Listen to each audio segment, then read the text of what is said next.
Selamat jumpa kembali sahabat sehat di YouTube Lini Sehat.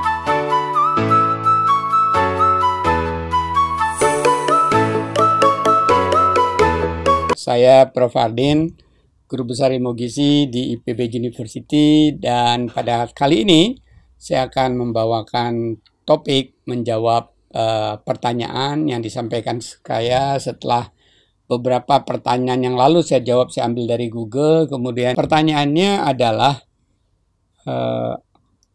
apa saja yang perlu diperhatikan ketika seseorang ingin menurunkan lemak tubuh atau menurunkan berat badan, atau kalau perempuan ingin langsing begitu ya.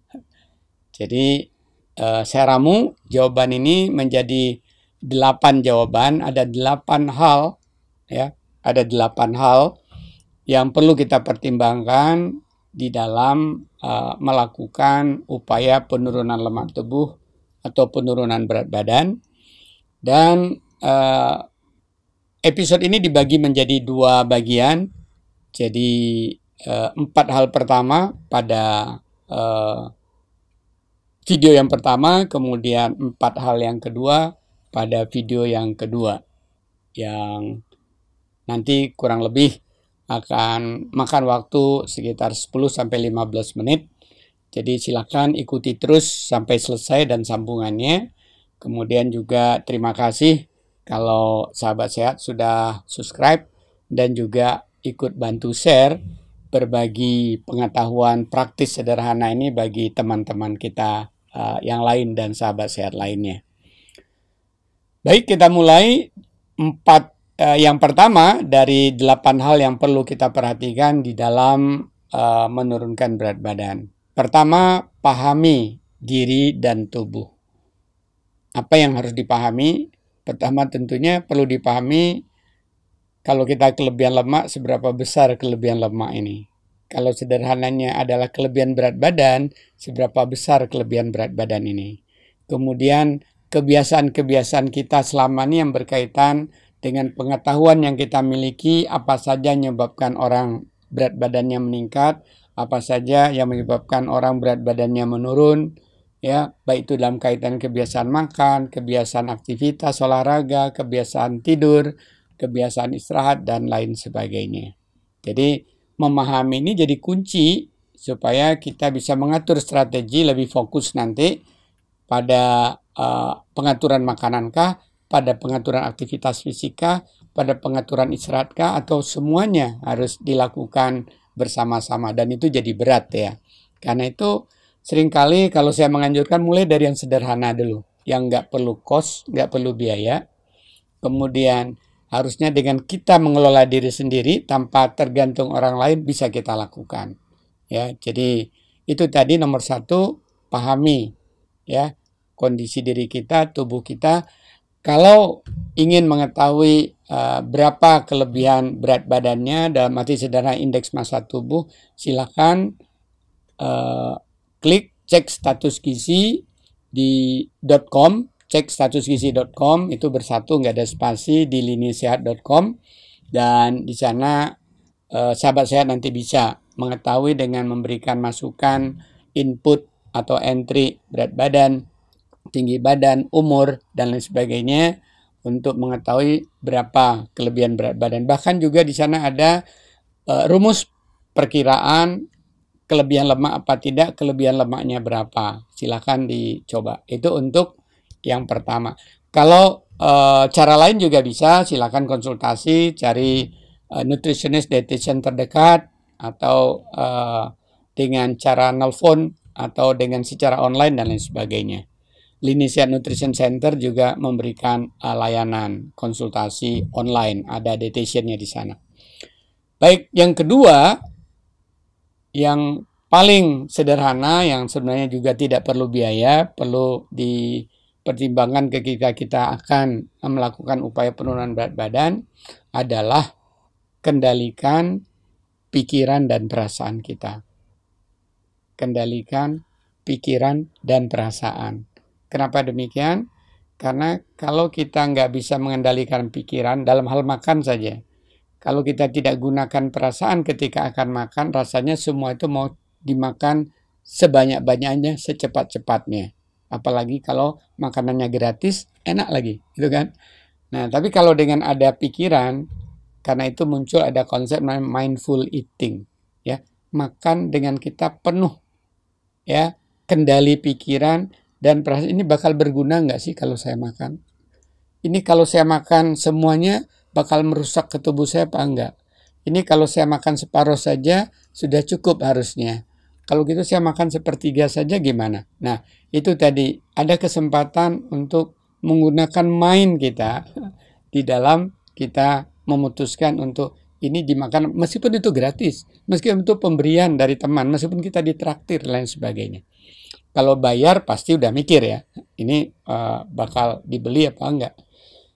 Jadi itu gunanya kita mengendalikan pikiran dan perasaan, karena perasaan yang emosional ya itu juga bisa menyebabkan sistem hormonal kita jadi tidak terkendali dan tidak baik ya dalam kaitannya dengan kita merespon makanan, bahkan merespon teman sahabat juga.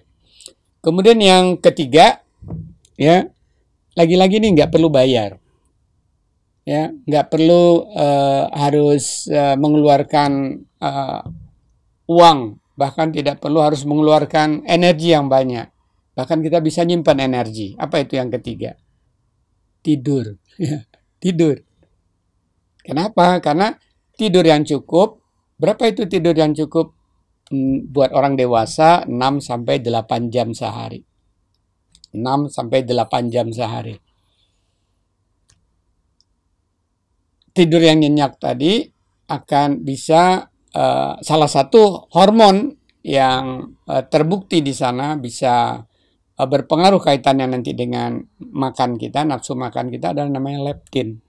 Jadi kalau kita terbiasa tidur cukup, tidur pulas, itu hormon leptin kita jadi membaik, optimal. Kalau hormon leptin kita baik, optimal, maka nafsu makan kita itu terkendali.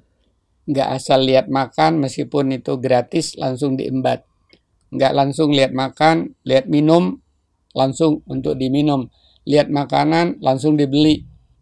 Habis dibeli, langsung semua diminum. Karena apa? Karena leptin tadi mengendalikan nafsu makan kita. Yang lawannya itu grelin ya. Kalau kita kurang tidur, hormon grelin yang meningkat, jadi bawaannya mau semua yang di hadapan disajikan mau disantap terus mau dimakan.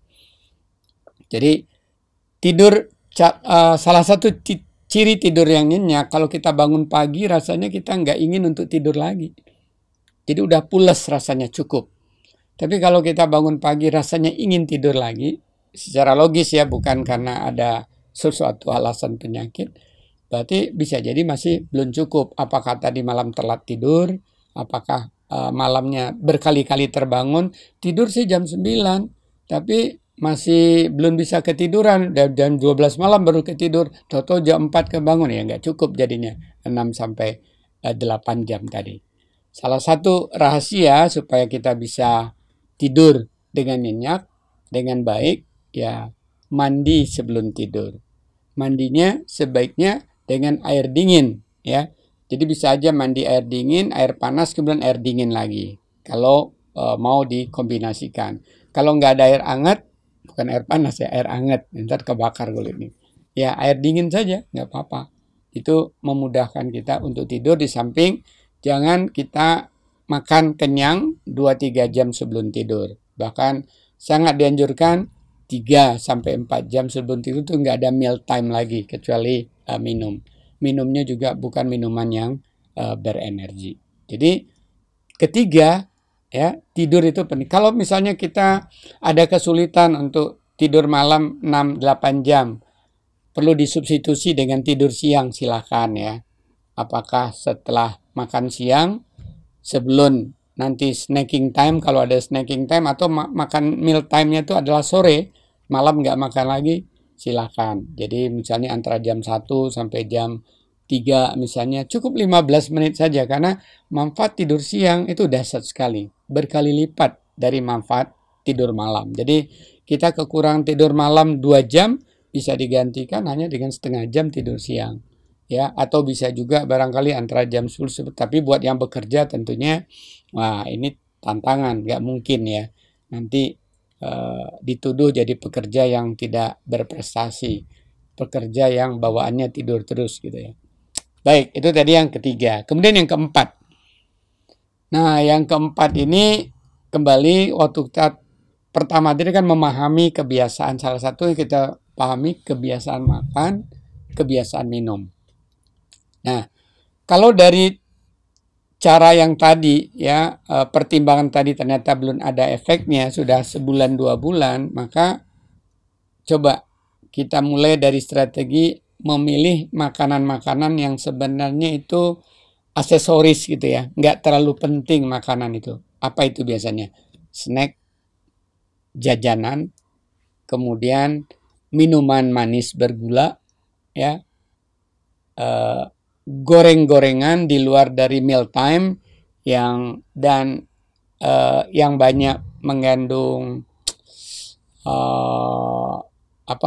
lemak yang tidak baik, disebutnya lemak trans, itu ada di krim ya, berbagai makanan yang ada krim seperti di berbagai cake itu banyak trans fatnya, itu sebaiknya diminimalkan atau dikurangi ya, kalau bisa dihindari. Jadi makanan-makanan inilah yang jadi target utama untuk kita kurangi atau hindari atau minimalkan sebelum kita mengatur makan besar atau meal time yang namanya makan siang atau makan sore ataupun sarapan tadi. Jadi kalau misalnya biasa ada snacking 2 kali sehari, snackingnya ini kebetulan sumber karbo gitu ya, suka minuman manis ya, diganti dengan minumannya air putih, atau tadi kalau ngopi ya kopinya kopi hitam ya. Dan ini tentunya bertahap, nggak mungkin bisa sekaligus diulangi. Kalau tadi misalnya biasa teh manis 2 gelas sehari, 2 porsi sehari, bisa nggak gulanya dikurangi, tehnya tetap 2 porsi ketika snacking maksudnya ya. Kalau di luar itu kan ada lagi air putih dan lain sebagainya, ada lagi susu barangkali, ya dikurangi gulanya, atau sama sekali, apalagi kalau pakai teh hijau, kemudian nggak pakai gula, itu meningkatkan metabolisme di tubuh kita, meningkatkan pembakaran lemak, ya, sehingga tujuan kita untuk menurunkan berat badan, membakar lemak jadi lebih baik. Ya, itu strategi yang keempat tadi ya, hal yang perlu dia jadi dipertimbangkan. Jadi bisa di snackingnya, bisa di jajanannya. Kalau jajannya misalnya bakso, di bakso tadi kan kalau yang komplit ada karbohidratnya. Di samping ada bakso, ada dagingnya, juga ada karbohidratnya di dalam. Kemudian ada sayurnya. Nah, tentunya bagaimana kita mengatur? Oke, rasanya menghentikan bakso sekali 2 kali seminggu ini nggak mungkin. Berarti ya dikurangi karbohidrat di dalam memesan baksonya. Atau makan baksonya dengan sayurnya, atau sedikit saja sumber karbohidratnya, kemudian ditambahkan sayur. Kalau kita nggak biasa membuat bakso di rumah, tapi belanja, kan itu berarti apa adanya. Nah, biasanya kalau sudah langganan bakso itu biasa diminta, mang sayurnya dibanyakin. Kalau perlu nanti waktu bayarnya dilebihkan, kan begitu ya. Sehingga sayurnya lebih banyak. Atau dikompensasi, dikurangi aja separuh dari karbohidratnya, nanti sayurnya ditambahkan yang lebih banyak. Yang kalau memesannya secara online mungkin nggak bisa diatur begitu ya. Tapi kalau ada jualan online makanan yang bisa diatur gitu, tentunya itu jadi bisa termasuk diminati oleh orang-orang yang ingin untuk mengendalikan berat badan gitu ya. Jadi itulah tadi 4 dari 8 hal yang perlu menjadi pertimbangan serius kalau ingin melakukan penurunan berat badan. Ini separuh dari 8 jawaban terhadap pertanyaan dari salah seorang sahabat kepada saya